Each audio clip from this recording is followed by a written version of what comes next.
자, 이어서 이제 평균 증가율, 평균 성장률, 연평균 성장률 이런 것들을 한번 계산해 볼 텐데 제가 계속해서 3장에서 말씀드렸던 게 한국의 1인당 GDP의 증가율이 대략 5.9%다. 연평균 매년 5.9%로 증가했다. 이렇게 표현을 했는데요.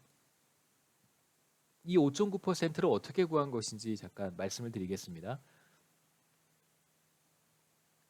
자, 2060년 1인당 GDP와 2018년 1인당 GDP 사이에 우리가 전에 봤던 시기 이런 게 있었죠. 1 플러스 G의 T승의 처음 시점 Y0 이런 표현을 썼었습니다. 그래서 Y0가 1960년에 해당하는 것이고 YT는 2018년이라고 생각해도 되고요. 2018년이 아니라 뭐 다른 시점이라고 해도 괜찮습니다. 반드시 2060년보다는 이후 시점이면 어느 시점이든 상관이 없습니다. 자, 이제 우리가 뭐 이 식에서 이렇게 오기도 했고 이제 이번에는 요 식에서 요 식으로 또 한번 가보겠습니다. T 시점이 2018년이라고 생각해 보시면 되겠죠. 그 다음에 중요한 것은 이 승수가 어디에서 오는 것이냐면 요 시점과 요 시점 사이의 차이에서 오는 차이 값입니다. 2018 마이너스 1960이 바로 58이 됩니다.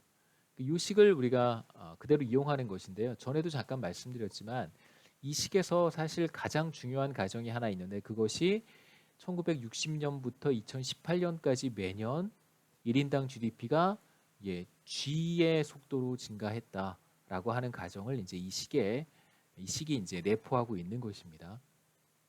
그런데 이제 실제로 1인당 GDP는 매해마다 그 증가율이 조금씩 다르기 때문에 다르다는 것을 이제 기억하고 계셔야 되는 것이죠. 여기서 우리의 목적은 뭐냐면 매년 평균적으로 몇 %씩 증가했는가라고 하는 이제 평균값을 찾는 것이기 때문에 일정하게 증가했다라고 가정을 하는 것입니다. 우리가 찾아야 되는 것이 바로 이 G값인 것이죠. 그래서 우리는 1960년에 1인당 GDP도 알고 있고 2018년에 1인당 GDP도 우리는 알고 있습니다. 자, 그래서 G를 찾아보도록 하겠습니다. 자, 양변을 이제 1960년에 1인당 GDP로 이렇게 나눠주면 자, 여기는 우변에서는 1인당 GDP 1960년 값이 없어질 것이고 식은 오른쪽에 있는 요 식과 같아집니다. 이제 양변을 58분의 1승 양변에 58분의 1승을 해주는 것입니다. 이렇게 자, 여기도 한번 해보죠. 이렇게 58분의 1승. 제가 왜 58분의 1승을 해주었냐면 여기에 58승이 있기 때문에 이 숫자에 역수에 해당되는 승수를 취해주는 것인데요. 자, 그렇게 되면 자, 1 플러스 G의 어떤 값에 58승을 다시 58분의 1승, 58승에 다시 58분의 1승을 해주면 이 둘은 이렇게 곱해져서 1만 남습니다. 무슨 뜻이냐면 자, 어떤 수 A가 있는데 이 A에 X승을 해주었고요. 다시 여기에 Y승을 해주면 이 값은 무엇과 같냐면 A의 X 곱하기 Y승과 같기 때문에 이 성질을 이용해서 제가 일부러 1 플러스 G의 승수가 1이 되도록 그런 계산을 해주는 것입니다. 그래서 58분의 1승을 양변에 해주게 되면 자, 왼쪽은 이렇게 되고요. 58분의 1승 되고 이쪽은 1 플러스 G의 1승만 남을 테니까 이제 1 플러스 G가 되겠죠. 마지막으로 양변에서 이렇게 2를 빼주면 G는 우리가 구하고 싶은 평균 경제 성장률은 연평균 요 값에 58분의 1승 마이너스 1 이렇게 하면 1인당 GDP의 증가율을 계산할 수 있습니다. 그래서 아까도 말씀드렸듯이 이 식은 사실 어떤 가정을 바탕에 깔고 있냐면 우리나라의 1인당 GDP 증가율이 60년부터 2018년까지 일정하다라고 하는 가정을 전제로 한 것입니다.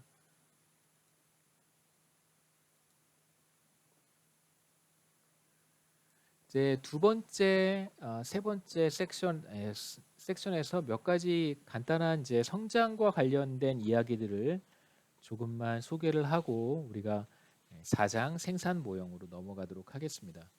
두 번째 우리가 보고 싶은 내용은 세계 경제 성장에 대한 이야기고요. 그냥 간단하게 몇 가지 이야기만 하고 넘어갈 것이고요. 세 번째 장에서는 이제 경제 성장에 따른 여러 가지 코스트, 비용에 대한 이야기를 간단하게 한번 해보겠습니다.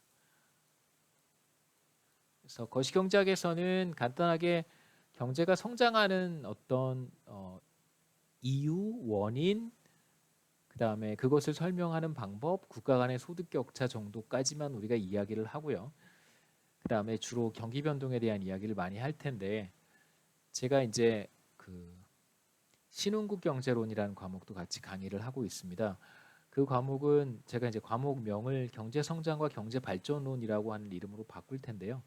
경제 성장과 관련한 여기서 이야기하는 세계 경제 성장에 대한 전반적인 현상과 그것에 따른 비용, 뭐 이런 보다 더 깊은 내용들은 제가 그 과목에서 조금 더 많이 다루니까요. 혹시 나중에 거시경제학 수강을 하시고 이쪽 분야에 전공 분야에 조금 더 관심이 있는 학생들은 수강을 한번 하시면 뭐 개인적으로 그 과목을 좋아하면 뭐 재미있고 유익한 시간이 될 거라고 생각은 합니다. 두 번째 섹션에서 우리가 보려고 하는 것은 세계 경제 성장인데요. 세계 경제 성장과 관련해서 잠깐 언급해야 되는 것이 바로 수렴 가설, 컨버전스 하이포터시스라고 하는 것입니다.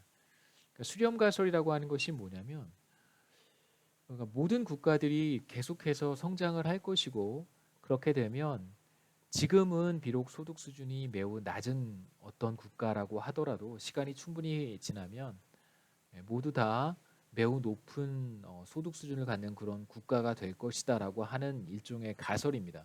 그래서 지금 뭐 우리가 보면 북유럽 국가들, 서유럽 국가들이 대부분 다 소득 수준이 굉장히 높은데요. 시간이 충분히 흐르면 우리나라도 그다음에 전 세계의 대다수의 국가들도 모두 다 경제 성장 이론이 맞다면 그 이론에 따라서 다 비슷한 소득 수준을 갖게 될 것이라는 것이 바로 이제 수렴 가설인데요. 자, 이 수렴 가설은 사실 경제 성장 이론의 발전과 밀접한 관련이 있습니다. 그러니까 기존의 이론 우리가 5장에서 보게 될 기존의 이론, 그러니까 이 시점이죠. 수렴 가설이라고 하는 것이 학계에서 매우 그 이슈가 되었던 중요한 이슈가 되었던 그 시기에 솔로우 성장 모형은 그 전부터 존재했던 대표적인 성장 이론이었고요. 무엇인지는 우리가 그때 가서 보겠습니다. 솔로우 모형이 있고 그 다음에 이때 당시에 이제 어떤 이론들이 등장하기 시작하냐면 내생적 성장 이론이라고 하는 내생적 성장 이론이라고 하는 새로운 이론들이 이제 등장을 했는데요. 솔로우 이론, 솔로우 성장 모형을 주장하는 사람들의 전반적인 어떤 성향이 반드시 그런 것은 아닌데요. 전반적으로 솔로우 모형을 조금 더 뭐랄까요? 조금 더 비중 있게 다뤘던 학자들은 수렴 가설이 존재한다라고 믿는 경향이 있었어요.